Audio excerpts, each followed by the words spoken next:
What is up, YouTube? It's the MQ Truth. I want to do a quick recap video today, talking about a video that I dropped probably a little bit over a year ago now, concerning some out-of-battery detonations with the CZ Scorpion. I'm not going to spend too much time talking about the previous videos with that specific issue because I don't want to be redundant. However, I do want to just add some bullet points and some talking points that I've seen mentioned since that video's come out, and hopefully answer any additional questions that you might have.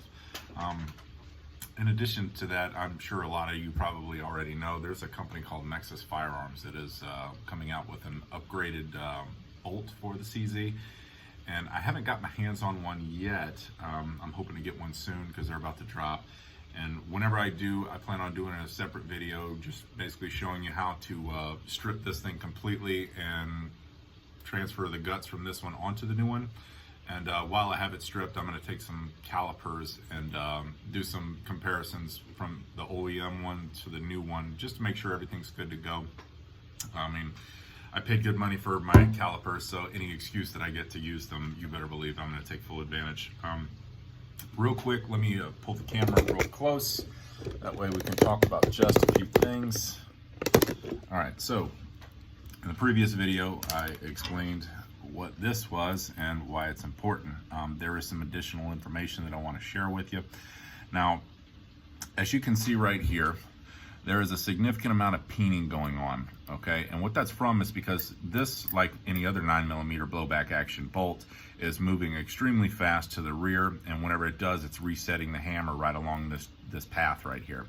And unfortunately, the material that this is made of, which is 4140 steel, is just not strong enough to take the impact from the face of that hammer whenever it's being reset. And because so, it is really chewing up the side right here. Now, in the initial video, I explained how this one, a lot of these were coming out of spec and basically rendering this ineffective because it was allowing the firing pin to travel back and forth regardless of where it was positioned. As you know, it needs to be seated completely in the battery to where this is positioned directly above your the lever in the trigger pack in order to depress it.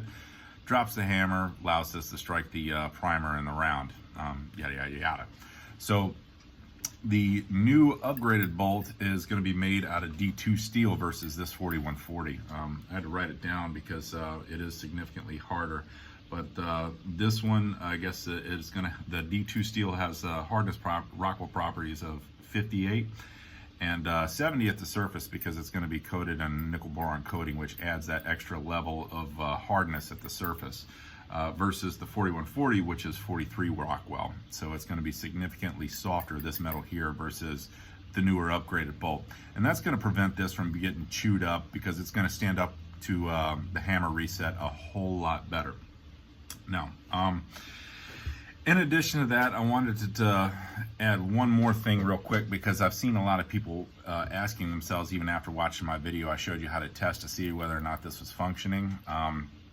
There is going to be, even though this one right here, this is, matter of fact, this one right here is the one that I purchased from Nexus a long time ago, whenever they first came out.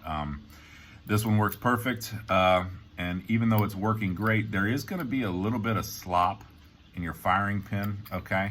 So there's gonna be some movement back and forth, but it's not a problem as long as that firing pin is not extending past this surface here, because what you don't want it doing is basically in the position where it can ignite the primer on a round prematurely before this has had a chance to seat completely.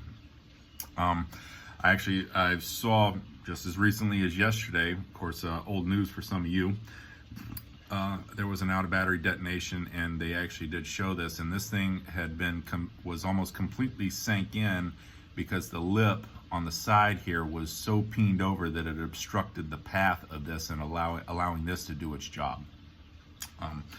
So, you know, like I said in the previous video, I think there may be a lot of out-of-battery detonations attributed to the fact that this is not working.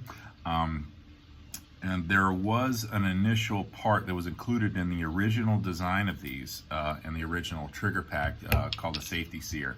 Now, for those of you who don't know what that was and how that worked, even though you can't get your hands on one, I figured I'd go ahead and take the time to explain how it works, okay? We've got two Scorpions, by the way. This one is the single. The other one's a binary, this one's a single, so it's going to look more or less the same. But if you look in the top there, that's going to be your trigger pack screw, okay? In the original design, that is actually spring loaded. And I pulled this out because I wanted to be able to illustrate for you. But basically, it sits directly in front of this hammer right here, all right? And on this hammer, there's a sear shelf. Think of it a lot like the single stage trigger on an AR-15, right? The knuckle of the hammer has a sear on it, and this sits directly in front of that, okay? Now, this is going to have a pin that goes completely through it, and it's got a sear shelf right along this surface here. And on the underside of this, where your trigger pack screw is, there's actually a spring loaded right on top of the trigger pack screw.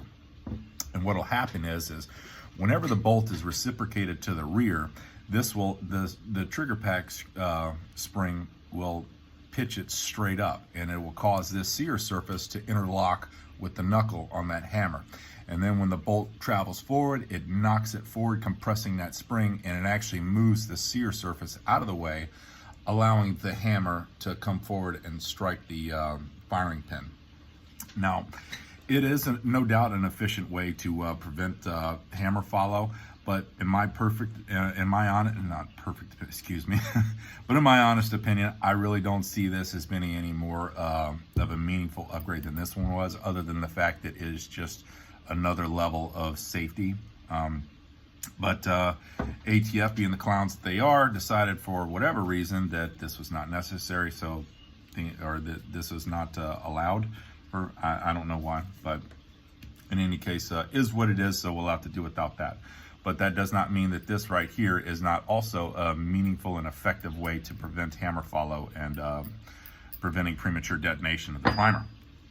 Now, one other question that I wanted to talk to folks about: Can you have an out of battery detonation regardless of whether this is working or not? The answer is yes, and it's not a design flaw in the CZ model. The fact is it can literally happen in any direct blowback action out there, including Glocks.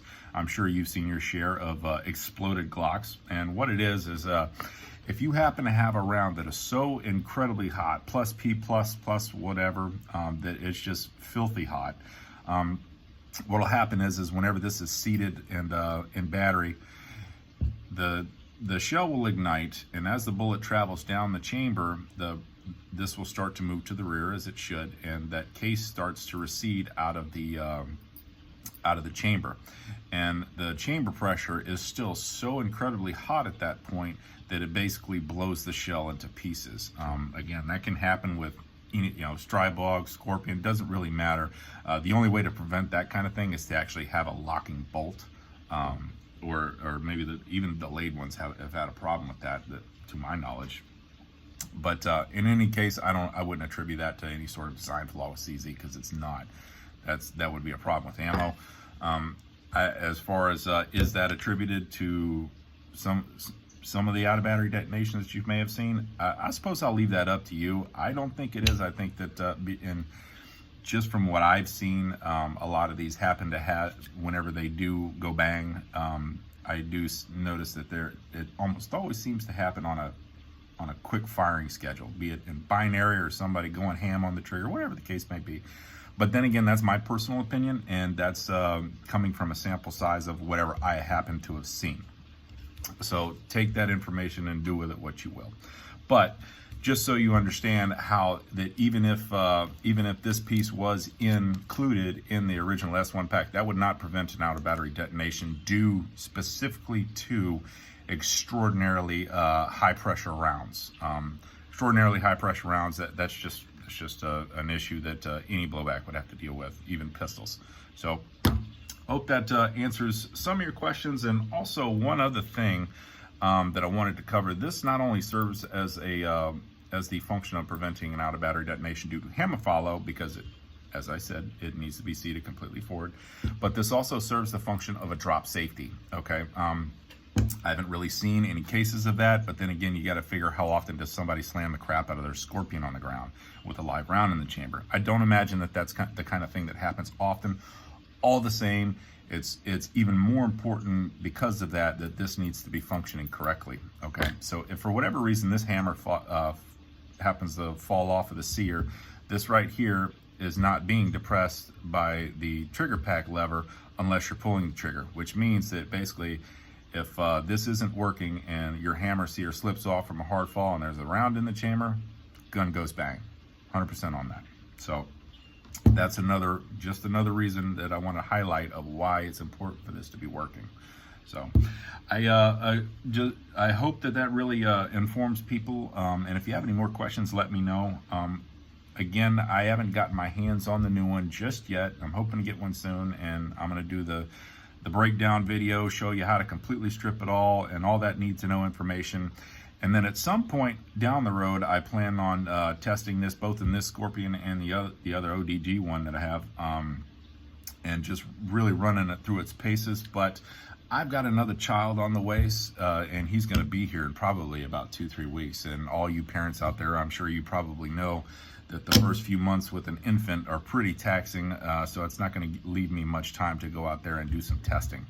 But in any case, I will get it done eventually, and I will absolutely let you know what I think and what the results are. But if, from what I understand, certainly if the bolt is any precise as it is with this, then I have no doubt that it's going to perform exactly as advertised. The guy who runs the company, Nexus, seems to, by all accounts, know exactly what he's doing, and I've seen evidence, no evidence to say otherwise. Anyway, I'll let y'all know in the comments as soon as I get a chance on any updates that I have or when that second video may be dropping. So thanks again for watching.